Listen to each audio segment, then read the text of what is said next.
व्यास जी बोले, एक समय ऋषि मुनियों की तपोभूमि परम पावन नैमिषारण्य तीर्थ में भूमंडल के 88,000 सनकादि ऋषि एकत्रित हुए।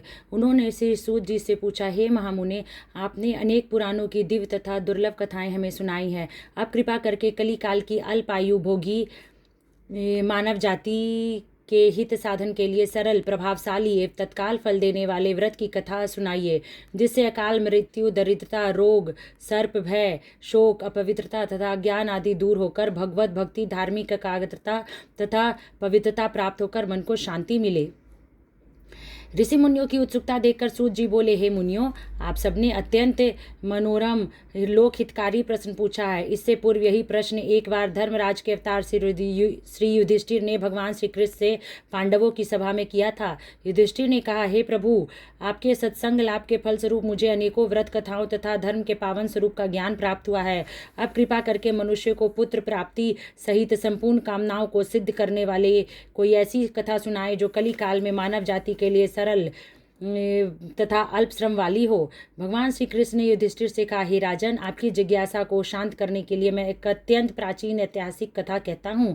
इसे पूर्ण एकाग्रता के साथ सुनो। कुंडनपुर नामक एक नगर था। उसमें नंदा नामक निर्धन ब्राह्मण रहता था। उसकी पत्नी का नाम सुनंदा था। उसके दुख का सबसे बड़ा एक कारण निसंतान होना था। ब्राह्मण की पत्नी सुनंदा सती, साध्वी तथा पतिव्रता थी। वह नियम पूर्वक प्रत्येक मंगलवार के दिन श्री हनुमान जी की कथा का पाठ और पूजन करने के बाद उनको भोग लगाकर स्वयं भोजन किया करती थी।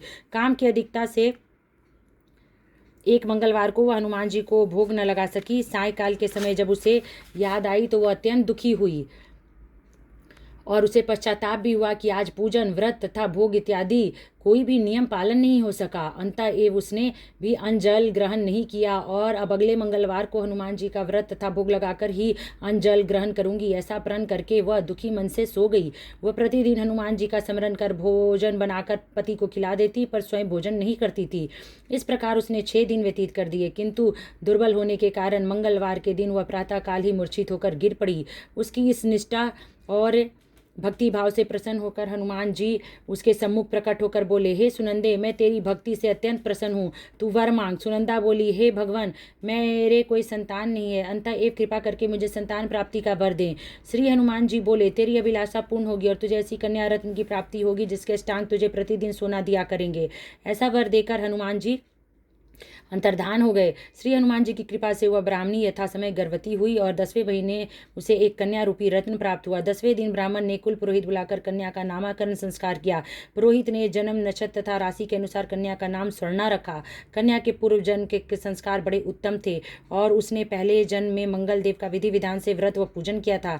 कन्या के अष्टांगों से प्रतिदिन काफी सोना मिलने के कारण वह ब्राह्मण अत्यंत धनवान होने के साथ साथ अभिमानी भी हो गया। प्रकृति के विकास के गति के अनुसार जैसे शुक्ल पक्ष का चंद्रमा बढ़ता है, उसी प्रकार कन्या भी प्रतिदिन बड़ी होने लगी। एक दिन सुनंदा ने अनुभव किया कि उसकी कन्या विवाह योग्य हो गई है। अंतः एवं उसने पति से कहा कि किसी योग्य सुंदर वर को देखकर अपनी पुत्री स्वर्णा का विवाह कर दें, क्योंकि शास्त्रीय विधान के अनुसार 8 वर्ष की गौरी, 9 वर्ष की रोहिणी तथा 10 वर्ष की कन्या रजस्वला मानी गई है। गौरी के दान से पाताल लोक तथा रोहिणी के दान से बैकुंठ लोक की प्राप्ति होती है, किंतु रजस्वला कन्या का दान शास्त्र विरुद्ध होने से घोर नरक की प्राप्ति होती है। अंतः एवं सब दानों में श्रेष्ठ कन्या का दान उदित समय पर करके इस लोक तथा परलोक को सुधारिए। पत्नी सुनंदा के शास्त्र सम्मत वचनों को सुनकर द्रव्य के लोभी ब्राह्मण ने कहा, अभी तो स्वर्णा केवल 10 वर्ष की हुई है, तुम व्यर्थ की चिंता करती हो। मैंने तो 16 वर्ष तक की कन्याओं का विवाह कराया है। अंतः एवं चिंता की कोई बात नहीं है। पति की बात सुनकर सुनंदा ने कहा, रजस्वला कन्या का दर्शन पिता और भाई के लिए निषिद्ध है। रजस्वला का दर्शन करके ये नर्क और घोर पातक के अधिकारी बनते हैं। अंतः एवं स्वर्णा की आयु शास्त्र उक्त विवाह की योग्य है। ऐसा जानकर आप इसका शीघ्रातिशीघ्र विवाह कर दें। पत्नी के तर्क और आग्रह के आगे नंदा निरुत्तर हो गया। उसने कहा, मैं कल से ही उपयुक्त वर ढूंढना प्रारंभ कर देता हूँ। मैं स्वयं वर ढूंढने के लिए निकलूंगा तथा दूध को भी शिकार में लगा दूंगा। दूसरे दिन ब्राह्मण ने अपने दूत को बुलाकर आज्ञा दी, मेरी कन्या के अनुरूप ही सुंदर वर ढूंढो। अपने स्वामी की आज्ञा प्राप्त कर दूत ने वर ढूंढना प्रारंभ कर दिया। श्रीघी उसे एक ब्राह्मण कुमार दक्षिणावर्त में मिल गया। वह सुंदर, योग तथा ब्राह्मणत्व से संपन्न था। दूत ने अपने स्वामी को सूचित किया तो नंदा ने जाकर स्वयं भी अपने भावी दामाद का निरीक्षण किया। उसे सब प्रकार से योग्य पाकर नंदा संतुष्ट हो गया और श्रीघी उसने अपनी सर्वगुण संपन्न कन्या का विवाह उससे कर दिया। कन्यादान में नंदा ने सब प्रकार के धन धान्य दिए। कन्या का विवाह कर पति पत्नी ने अपने को बड़ा सुखी और भाग्यशाली अनुभव किया। किंतु श्रीघी नंदा की मनस्थिति बदल गई।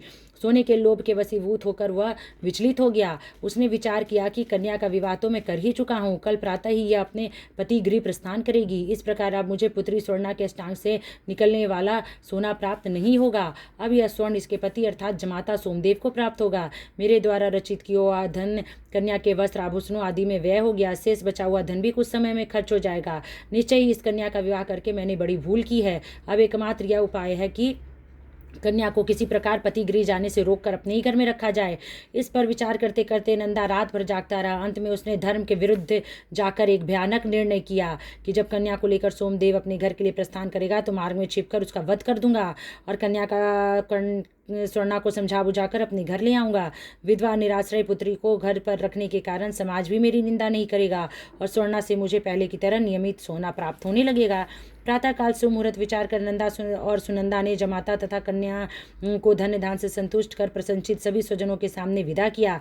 इधर सोमदेव अपनी पत्नी स्वर्णा को लेकर घर की ओर चल पड़ा और उधर सोने का लोभी मति भ्रष्ट नंदा एक अन्य मार्ग से आकर जमाता सोमदेव की हत्या करने के उद्देश्य से छिप गया। उचित अवसर पाकर गुप्त रूप से पीछा करते हुए नंदा ने अपने जमाता सोमदेव का वध कर दिया और लुप्त हो गया। फिर कुछ समय पति के सबके पास विलाप करती हुई पत्नी स्वर्णा के सामने प्रकट होकर बनावटी शोक व्यक्त करते हुए नंदा कहने लगा, हे पुत्री, लुटेरों ने तेरे पति का वध कर दिया है। अब तू घर चल, वहाँ पर ही रहकर अपने शेष जीवन को व्यतीत करना। भगवान की इच्छा के आगे किसी का कोई वश नहीं चलता। उसे जो अच्छा लगता है वही करता है। अंतः तू धैर्य धारण कर, जो भाग्य में लिखा है वही होगा।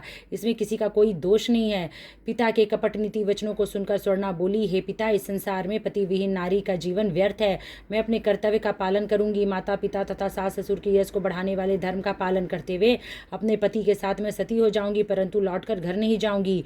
अपनी कन्या स्वर्णा के वाक्यों को सुनकर ब्राह्मण अत्यंत दुखी हुआ। वह विचारने लगा कि मैंने व्यर्थ ही इसके पति का वध किया।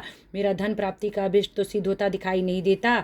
इसके विपरीत ब्रह्म हत्या के साथ साथ पुत्री के शरीर त्याग का भी पाप मेरे सिर पर पड़ने वाला है। इस प्रकार विचार कर पश्चाताप और गलानी के वशीभूत होकर नंदा दुखी होकर रोने लगा। विवश होकर सोमदेव की चिता बनाई गई। फिर स्वर्णा 16 श्रृंगार कर पति का सिर गोद में रखकर चिता पर बैठ गई। जैसे ही सोमदेव के शव को मुखाग्नि दी गई वैसे ही प्रसन्न होकर मंगलदेव प्रकट हो गए और बोले, हे स्वर्णा, मैं तेरी पति भक्ति से अत्यंत प्रसन्न हूँ। अंतएव तू मनवांछित वर मांग। मंगलदेव को प्रकट देखकर स्वर्णा ने भक्ति भाव से उन्हें प्रणाम किया। फिर विनम्र होकर बोली, हे मंगलदेव, यदि आप मुझ पर प्रसन्न हैं तो मेरे पति को पुनर्जीवन दान देकर मेरा यह लोक तथा परलोक सार्थक करें। श्री मंगलदेव ने ए मस्तु कहा और बोले, स्वर्णा, तेरा पति पुनः जीवित होकर अजर अमर तथा महाविद्वान हो जाएगा। इसके अतिरिक्त तू और भी कुछ मांगना चाहे तो मांग ले। स्वर्णा बोली, हे अमंगल हरने वाले मंगलकारी ग्रहों के स्वामी मंगलदेव, यदि आप मुझ पर प्रसन्न हैं तो यह वरदान भी देने की कृपा करें कि जो प्राणी मंगलवार के दिन विधि विधान से भक्तिपूर्वक आपका पूजन करे और धूप दीप नैवेद्य लाल पुष्प तथा लाल चंदन समर्पित करे, वह सभी प्रकार के संसारिक दुखों से मुक्त होकर सुखी जीवन व्यतीत करे। रोग शोक तथा ताप स्वजनों का वियोग, अग्नि तथा सर्प आदि उसे कदापि न सतावे। मंगलवार का व्रत करने वाली स्त्री कभी विधवा न होकर अटल सौभाग्यवती रहे तथा पुत्र पौत्रों से युक्त जीवन व्यतीत करे। मंगलदेव तथास्तु कहकर अंतर्धान हो गए। मंगलदेव की कृपा से सोमदेव जीवित हो गया। स्वर्णा अपने पति को पुनः प्राप्त कर अत्यंत प्रसन्न हुई।